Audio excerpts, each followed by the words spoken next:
सबको नमस्कार। दिल्ली कोरोना के खिलाफ एक बहुत ही कठिन लड़ाई लड़ रही है।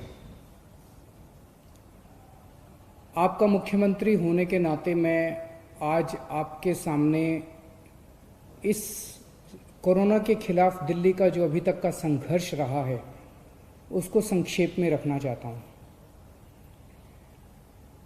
हमारी लड़ाई मार्च के महीने में, लगभग मार्च के महीने में शुरू हुई। मार्च में पूरी दुनिया से, जब पूरी दुनिया के अंदर कोरोना फैला हुआ था, खासकर जिन जिन देशों में कोरोना फैला हुआ था, वहाँ से भारतीयों ने कहा कि वो अपने देश वापस लौटना चाहते हैं। केंद्र सरकार ने सही निर्णय लिया और उन सब लोगों को वापस अपने देश लाने के लिए फ्लाइट्स का इंतजाम किया। मार्च के महीने में विदेशों से, खासकर उन देशों से जहां पर कोरोना ज़्यादा फैला हुआ था, 35,000 लोग दिल्ली आए। इन लोगों को एयरपोर्ट पे स्क्रीन करते थे, देखते थे कि बुखार है क्या। कुछ चंद लोग जिनको बुखार था उन्हें आरएमएल सफदरजंग में भर्ती कराया और बाकी सबको घर भेज दिया। कुछ लोगों को क्वारंटाइन किया था, लेकिन अमूमन 35,000 लोगों को घर भेज दिया गया।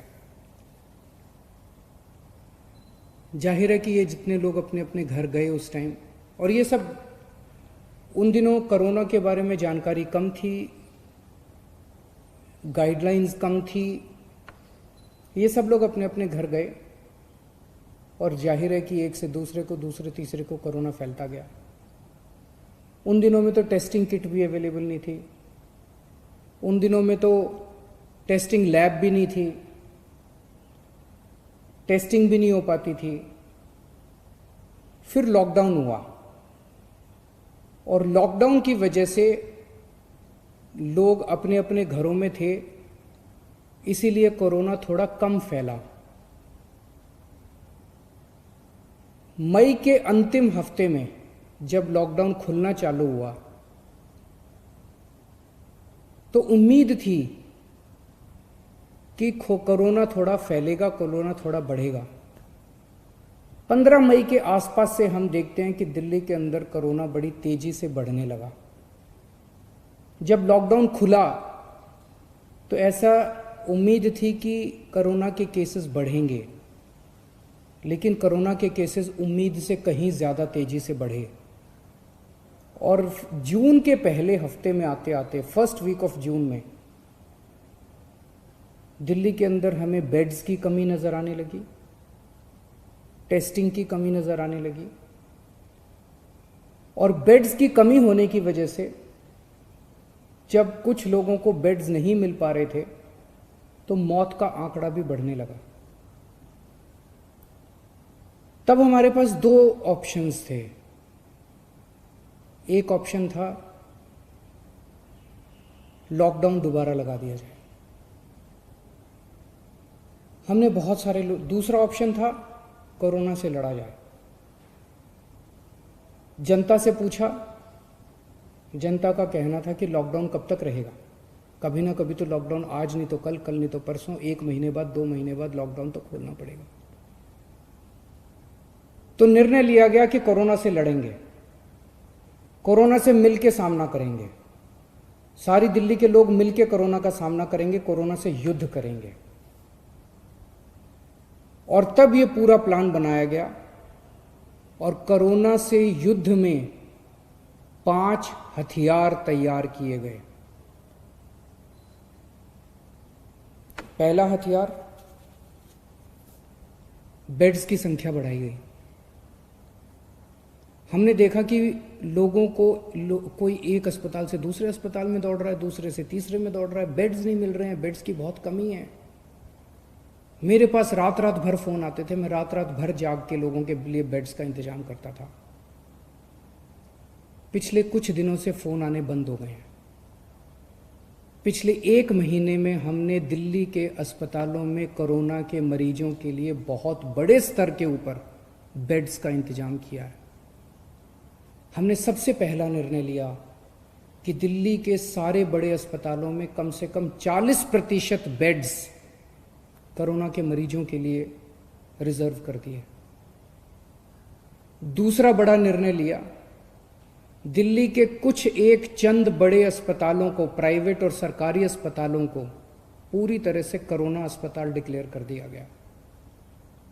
तीसरा बड़ा निर्णय लिया, हमने कई होटलों को अस्पतालों के साथ अटैच कर दिया। तो अस्पताल में 100 बेड हैं, लेकिन होटल में 200 बेड और लग गए, तो उस अस्पताल के 300 बेड हो गए एक तरह से। इस तरह से अस्पतालों की कैपेसिटी बढ़ाई हमने। होटल नाराज हुए, होटल कोर्ट में गए, हमने कोर्ट में लड़ाई लड़ी और कोर्ट में लड़ाई जीत गए, और 3,500 बेड्स हम लोगों ने होटल के अंदर पिछले 1 महीने में हमने तैयार किए हैं। अब राधा स्वामी सत्संग ब्यास में 2,000 बेड्स और तैयार हो चुके हैं। 10,000 बेड्स बहुत जल्दी तैयार हो जाएंगे। बुराड़ी अस्पताल जो अभी कंस्ट्रक्शन चल रहा था, उसको टेम्पोरेरी बेसिस पे 450 बेड्स वहाँ तैयार कर दिए। तो पिछले 1 हफ्ते में पहला हथियार हमारा ये था, कोरोना के खिलाफ युद्ध में हमारा पहला हथियार था कि बेड्स की संख्या बहुत बड़े स्तर पे बढ़ा दी जाए। जून के पहले हफ्ते में दिल्ली में अस्पतालों में बेड्स नहीं मिल रहे थे। आज कोरोना के जितने बेड्स हैं, 13,500 बेड्स हैं दिल्ली में, जिसमें से 7,500 बेड खाली पड़े हैं। केवल 6,000 बेड्स ऑक्यूपाइड हैं। अभी बेड्स की फिलहाल कमी नहीं है, प्राइवेट में भी और सरकार में भी। लेकिन हमें हाथ पे हाथ रख के नहीं बैठना। अभी आगे का भी हम इंतजाम कर रहे हैं, और भी बेड्स खाली पड़े रहे बेड्स, लेकिन बाई चांस कल को कोरोना बढ़ गया तो उसकी तैयारी करनी है, इसीलिए और भी खूब बेड्स का हम इंतजाम कर रहे हैं।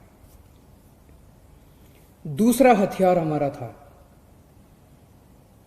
Testing and isolation. जून के पहले हफ्ते में हमने देखा कि लोगों को टेस्टिंग करने के लिए धक्के खाने पड़ रहे थे। कुछ टेस्टिंग लैब्स ने गड़बड़ करनी चालू कर दी। पॉजिटिव को नेगेटिव दिखा देते थे, नेगेटिव को पॉजिटिव दिखा देते थे। उन लैब्स के खिलाफ एक्शन लेना पड़ा और हमने कई सारे कदम उठाए। जून के पहले हफ्ते में जहां डेली 5,000 टेस्ट हो रहे थे, आज दिल्ली में 20,000 टेस्ट डेली हो रहे हैं। देश में लगभग सबसे ज़्यादा टेस्ट डेली दिल्ली में हो रहे हैं। 20,000 टेस्ट डेली। अब किसी की शिकायत नहीं आ रही है कि टेस्टिंग में दिक्कत है। टेस्टिंग एंड आइसोलेशन, हम टेस्ट करते हैं, खूब टेस्ट कर रहे हैं, जम के टेस्ट कर रहे हैं, गली गली में टेस्ट कर रहे हैं, और आइडेंटिफाई करते हैं कौन कोरोना का मरीज है और उसको आइसोलेट कर दो, कौन कोरोना का मरीज है उसे आइसोलेट कर दो। बहुत बड़े स्तर पे दिल्ली में चल रहा है, और इसके लिए मैं खास तौर से केंद्र सरकार का शुक्रिया अदा करना चाहता हूँ, जिन्होंने हमें रैपिड टेस्टिंग की में मदद की। एंटीजन टेस्ट्स, उन्होंने पहले हमें कुछ किट्स दिए, अब तो हमने 6 लाख किट खुद भी खरीद लिए, लेकिन पहले एंटीजन टेस्ट शुरू करने के किट्स हमें केंद्र सरकार ने दिए, परमिशन दी, हमारा हाथ पकड़ के हमें करना सिखाया। इसके लिए हम केंद्र सरकार के आभारी हैं।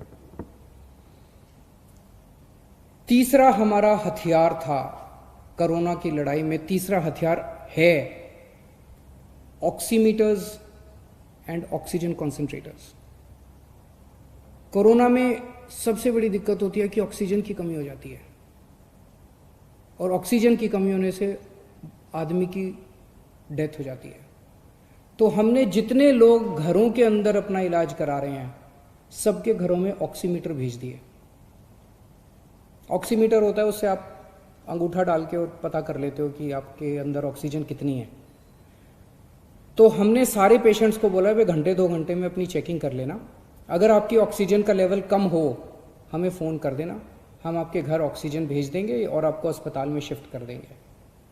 तो ऑक्सीमीटर जो है एक तरह से सुरक्षा कवच का काम कर रहा है अपने कोरोना के मरीजों के लिए। और ऑक्सीजन कॉन्सेंट्रेटर, अगर कोई अस्पताल में आए तो उसको ऑक्सीजन की सिलेंडर की और उसकी कमी नहीं होनी चाहिए। इसीलिए हम कोशिश कर रहे हैं कि सरकार के हर बेड में ऑक्सीजन की व्यवस्था हो। तो लगभग 4000 ऑक्सीजन कॉन्सेंट्रेटर खरीदे हैं। ऑक्सीजन कॉन्सेंट्रेटर होते हैं जिससे आपको ऑक्सीजन मिल सकती है। तो हम कोशिश है कि दिल्ली सरकार के हर अस्पताल के हर बेड के ऊपर आपको आज ऑक्सीजन मुहैया कराने की कोशिश की जा रही है। तो ये हमारा तीसरा हथियार है। चौथा हथियार है आज कोरोना के इस खिलाफ युद्ध में प्लाज्मा थेरेपी। इसमें दिल्ली ने पूरे देश के लिए एक तरह से रास्ता दिखाया। सबसे पहले प्लाज्मा थेरेपी दिल्ली में ट्राई की गई, 29 मरीजों को दिया गया। 29 मरीजों के ऊपर ट्रायल काफ़ी सक्सेसफुल रहा। उसके नतीजे हम लोगों ने केंद्र सरकार को ड्रग कंट्रोलर ऑफ इंडिया को दिए, और drug and controller of India ने उसके बाद फिर दिल्ली सरकार के अस्पतालों में भी और अन्य प्राइवेट और केंद्र सरकार के अस्पतालों के लिए भी मंजूरी देनी चालू की है प्लाज्मा थेरेपी से। अब प्लाज्मा थेरेपी जो है वो कई लोग इस्तेमाल कर रहे हैं। जो पेशेंट बहुत सीरियस हो जाते हैं, वेंटिलेटर पे चले जाते हैं या मल्टी ऑर्गन फेलियर हो जाता है, उनके ऊपर तो प्लाज्मा थेरेपी ज़्यादा काम नहीं करती, लेकिन मॉडरेट पेशेंट्स को की हालत को और ख़राब होने से बचाती है प्लाज्मा थेरेपी। तो ये प्लाज्मा थेरेपी हमारा चौथा हथियार है। और पांचवा हथियार है सर्वे एंड स्क्रीनिंग। आज से दिल्ली के अंदर सेरोलॉजिकल सर्वे शुरू हो रहा है। 20,000 लोगों का सेरोलॉजिकल सर्वे होगा। घर घर के अंदर जाके सेरोलॉजिकल सर्वे कर रहे हैं, जिससे पता चलेगा कि दिल्ली में किस लेवल पे कोरोना फैला हुआ है। इस तरह के और भी खूब सर्वे और स्क्रीनिंग चलते रहेंगे। तो ये 5 हथियार हमारे हैं कोरोना के खिलाफ। हम खास तौर से केंद्र सरकार का शुक्रिया अदा करना चाहते हैं, जिन्होंने इस लड़ाई में हमें कदम कदम पे सहयोग दिया।